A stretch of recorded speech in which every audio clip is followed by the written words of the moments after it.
ଆଚ୍ଛା, ଗୋଟେ କଥା କହିବି।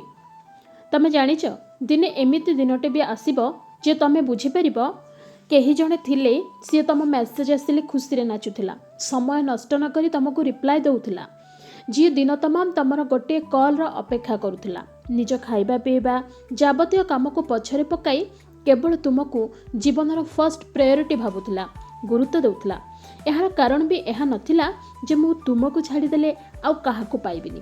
ଏହାର ଗୋଟେ ହିଁ କାରଣ ଥିଲା ଯେ ଏତେ ମଣିଷର ଗହଳି ଭିତରେ ଭଲ ପାଇବା ପାଇଁ ତମକୁ, କେବଳ ତମକୁ ବାଛି ନେଇଥିଲି। ମୋ ପାଖରେ ଭଲ ପାଇବାର ମାନେ ହିଁ ତମେ ଥିଲ। ଗୋଟିଏ ମଣିଷ ଏତେ ବି ବ୍ୟସ୍ତ ହେଇଯାଏ ନା ଯେ ତା ଭଲ ପାଇବାର ମଣିଷକୁ ଭୁଲିଯାଏ, ତା ସମସ୍ୟାକୁ ବୁଝିବାକୁ, ତାକୁ ସମ୍ମାନ ଦେବାକୁ ଚେଷ୍ଟା କରେ ନା।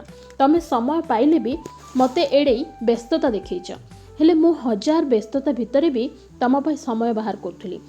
ଆଉ ଏମିତି ହଉ ହଉ ଗୋଟିଏ ସମୟରେ ମଣିଷ ଶିଖିଯାଏ, ଜାଣିଛ, ଜୀବନରେ ନିଜ ଆତ୍ମସମ୍ମାନକୁ ଅଧିକ ଗୁରୁତ୍ୱ ଦେବା ଉଚିତ ବୋଲି। ତମେ ଏସବୁ ହୁଏତ ବୁଝିପାରୁନ ଏବେ, ତେବେ ଦିନେ ନିଶ୍ଚୟ ଏକଥା ହୃଦୟଙ୍ଗମ କରିବ। ମୁଁ ତୁମଠାରୁ ସେତେବେଳେ ଖୁବ୍ ଦୂରେଇ ସାରିଥିବି। ମୁଁ ପ୍ରତିଶୋଧ ପରାୟଣ ହିଁ କହୁନି, ବରଂ ବାସ୍ତବତାକୁ ନେଇ କଥାଟି କହୁଛି। ସୋ ବନ୍ଧୁମାନେ, ମୁଁ ରାଧା କହୁଥିଲି। ଆପଣଙ୍କୁ ସବୁବେଳେ ଇଗ୍ନୋର କରୁଥିବା ମଣିଷ ସହ ଏ ଭିଡ଼ିଓଟି ନିଶ୍ଚିତ ସେୟାର କରିବେ ଆଉ ଲାଇକ୍ ସବସ୍କ୍ରାଇବ୍ କରି ମୋତେ ଟିକେ ଭଲ ପାଇବା ଦେବେ।